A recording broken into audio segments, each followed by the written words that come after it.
Shalom. Shalom. Shalom semuanya. Apa kabar hari ini? Kak Tanti apa kabar? Baik, luar biasa. Luar biasa. Sehat semua. Semua sehat dan ceria. Iya.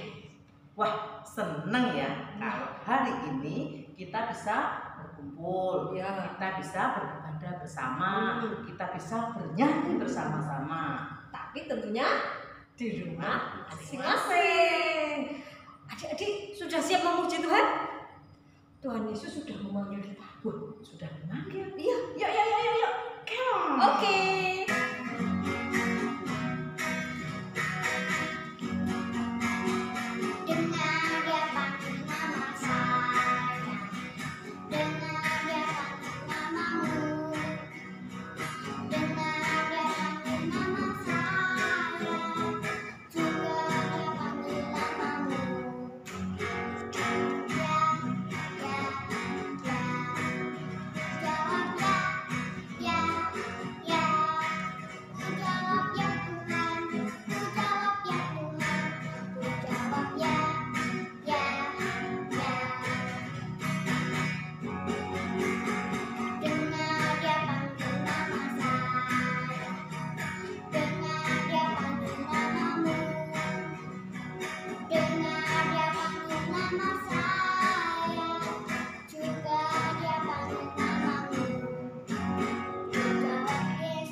Teman-teman, sebelum kita mulai sekolah minggu hari ini, mari kita berdoa.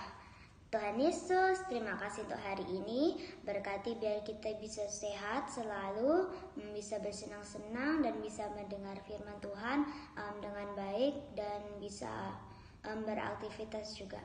Terima kasih Tuhan Yesus. Berkati biar kita bisa kuat, sehat dan bisa mendengar firman hari ini dengan baik. Terima kasih Tuhan Yesus. Haleluya. Amin.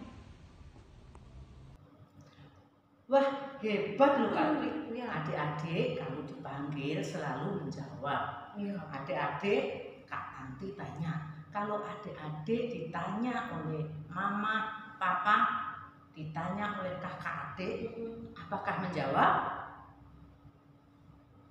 Ya, tentu harus menjawab. Adik-adik bisa melakukan semua itu karena apa? Karena ada yang membimbing, ada yang menuntun. Kita punya firman Tuhan yang selalu memimpin setiap langkah kita.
Dalam keadaan apapun, baik senang atau susah, sendiri atau beramai-ramai, Tuhan Yesus akan selalu ada di sisi kita. Bila kita berjalan bersama Yesus, maka semua ketakutan, semua rintangan, semua permasalahan pasti dapat kita lewati.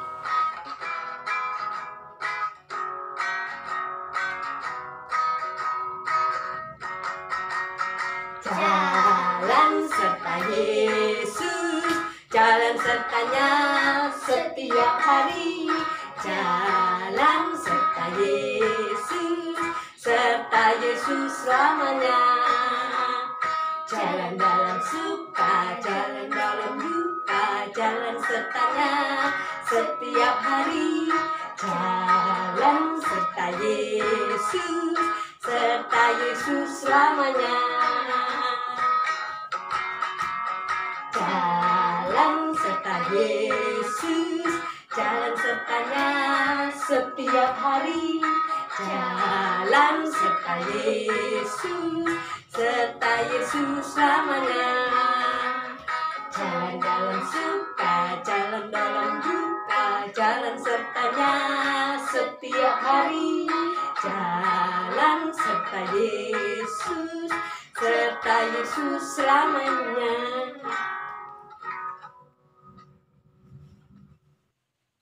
Nah, adik-adik, saatnya mendengarkan cerita tentang seorang bapak yang terpanggil untuk mengabarkan Injil kepada mereka yang belum percaya kepada Tuhan. Mudahkah atau susahkah? Yuk kita dengarkan ceritanya. Adik-adik, sebelum kita mendengarkan cerita, mari kita berdoa. Tuhan Yesus yang baik, terima kasih untuk waktu yang Tuhan berikan. Hari ini kami boleh mendengarkan cerita dan kami boleh diperlengkapi agar kami mengerti dan dapat melakukan kehendak Tuhan dalam kehidupan kami. Pimpin kami Tuhan, dalam nama Tuhan Yesus kami sudah berdoa. Amin. Minggu ini kakak akan bercerita tentang seorang misionaris. Misionaris ini tetap teguh walau banyak kesulitan. Adik-adik pasti bertanya, apa sih misionaris itu? Ya, misionaris itu adalah mereka yang terpanggil untuk melaksanakan tugas penginjilan kepada orang-orang atau mereka yang belum percaya kepada Tuhan. Nama misionaris kali ini adalah Richard Wurmbrand. Ya, dia melayani di negara Rumania. Betul adik-adik, sangat jauh ya dari Indonesia. Dan adik-adik tahu saat itu hidup menjadi seorang misionaris tidaklah mudah. Selama 14 tahun ia keluar masuk penjara dan dianiaya karena memberitakan Injil. Tetapi yang membuatnya tetap hidup adalah mukjizat. Tuhan melindungi Bapak Richard.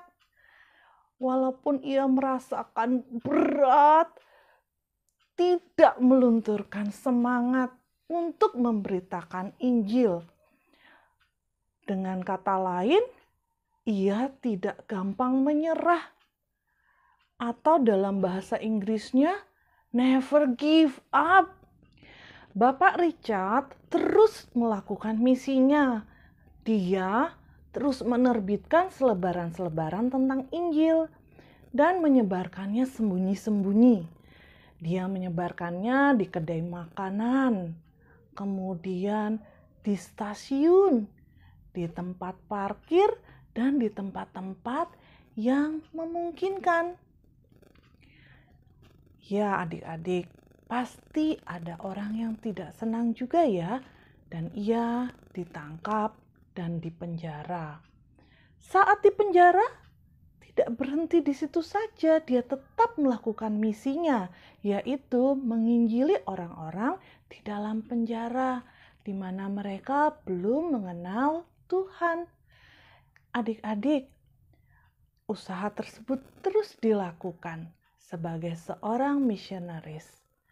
Kemudian, Bapak Richard setelah keluar dari penjara, dia berpindah bersama seluruh keluarganya, kemudian pindah ke Norwegia.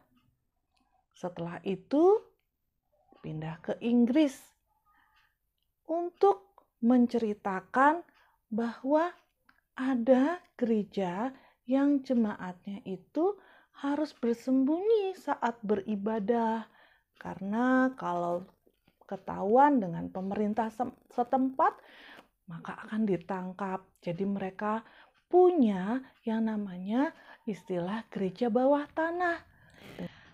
Terakhir, Bapak Richard akhirnya pindah ke Amerika Serikat dan memulai sebuah pelayanan yang sampai saat ini masih ada, yaitu pelayanannya bernama The Voice of Martyr. Adik-adik, semua orang mempunyai pergumulan yang berbeda dalam menggambarkan Injil. Ada yang ditolak keluarganya, kemudian ada yang dimusuhi teman-temannya, dan ada yang harus pergi ke daerah-daerah terpencil, dan juga ada yang harus jauh tinggal dari keluarganya. Adik-adik, menjadi saksi Kristus adalah sebuah kerelaan. Tanpa sebuah kerelaan, tidak mungkin hal tersebut dilakukan.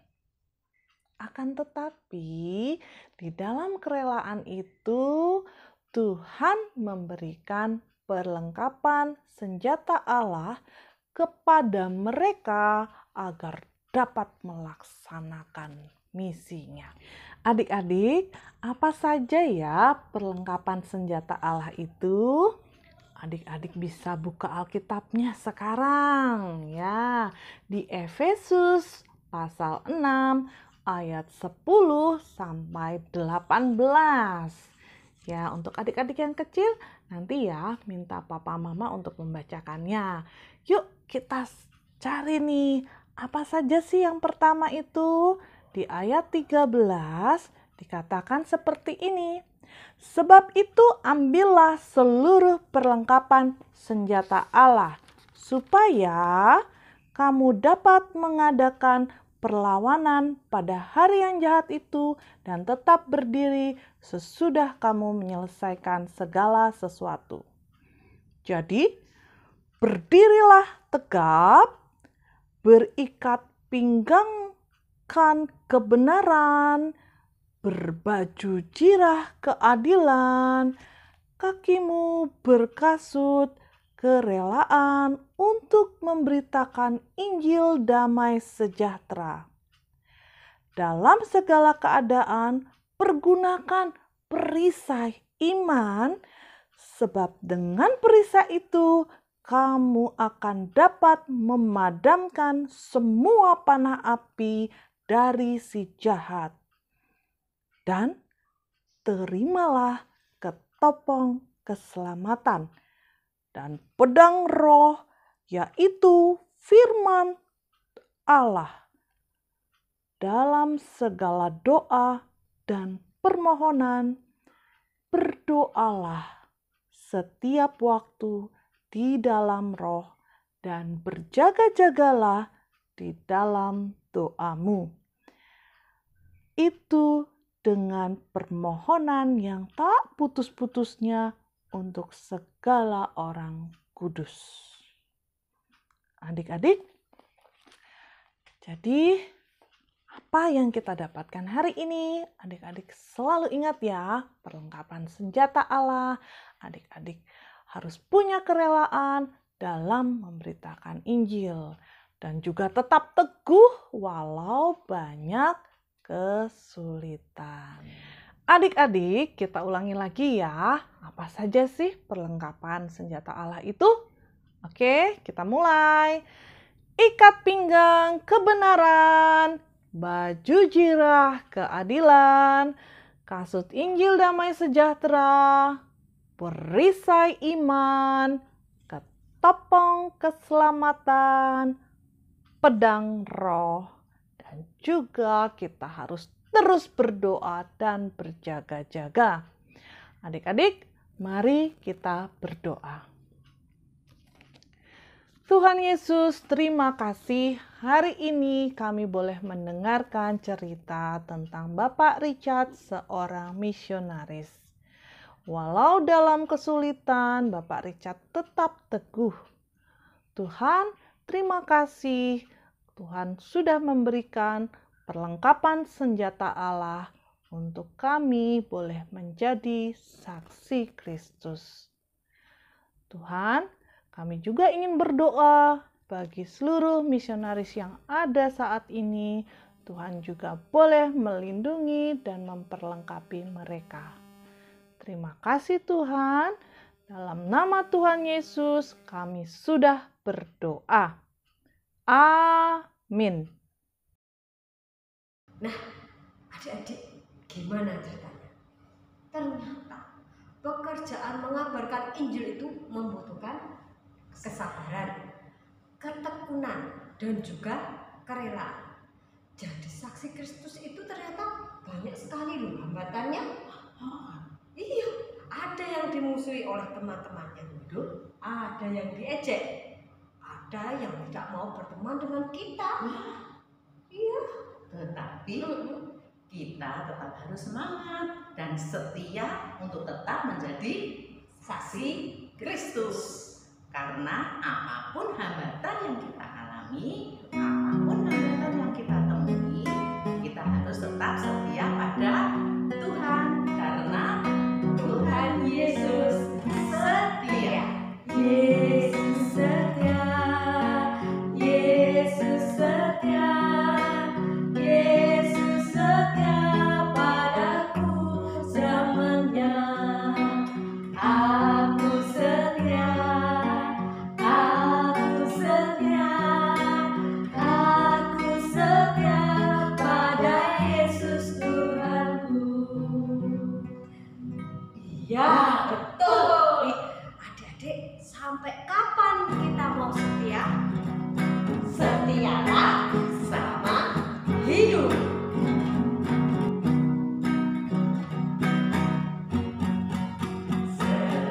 Setialah, setialah selama hidupku. Ikuti jalan Tuhanmu dengan tetap teguh. Meski penuh derita di dalam dunia, tetapi jangan kau gentar, tetap setialah. Tapi jangan kau gentar, tetap setialah.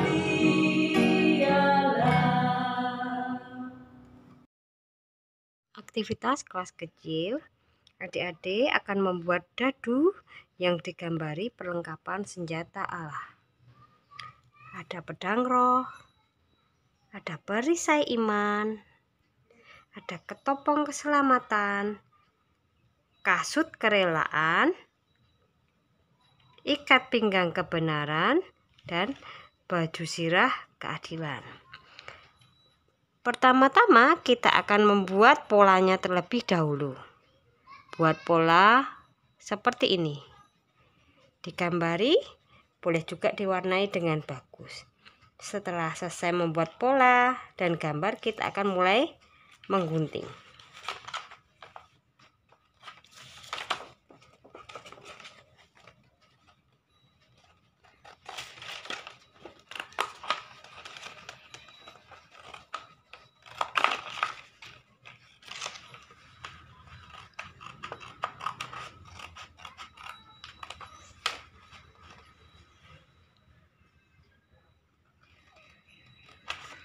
Jika adik-adik kesulitan menggunting sendiri, bisa minta tolong papa dan mama. Setelah selesai digunting semua, nanti kita akan mulai membuat dan mengelem menjadi seperti ini. Nih.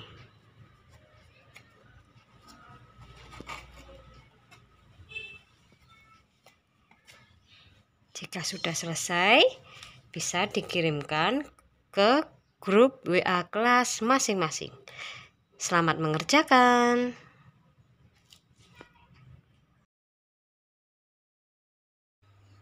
Aktivitas kelas besar. Adik-adik diminta untuk menyusun huruf-huruf supaya menjadi kelengkapan senjata Allah. Susunlah huruf-huruf di bawah ini sehingga menjadi 7 senjata rohani. Jika sudah selesai, adik-adik bisa mengirimkan ke WA grup kelas masing-masing. Sekolah minggu sudah selesai. Adik-adik, jangan lupa ya, persembahan yang sudah disiapkan dititipkan mama dan papa. Ya, sampai jumpa minggu depan. Bye-bye.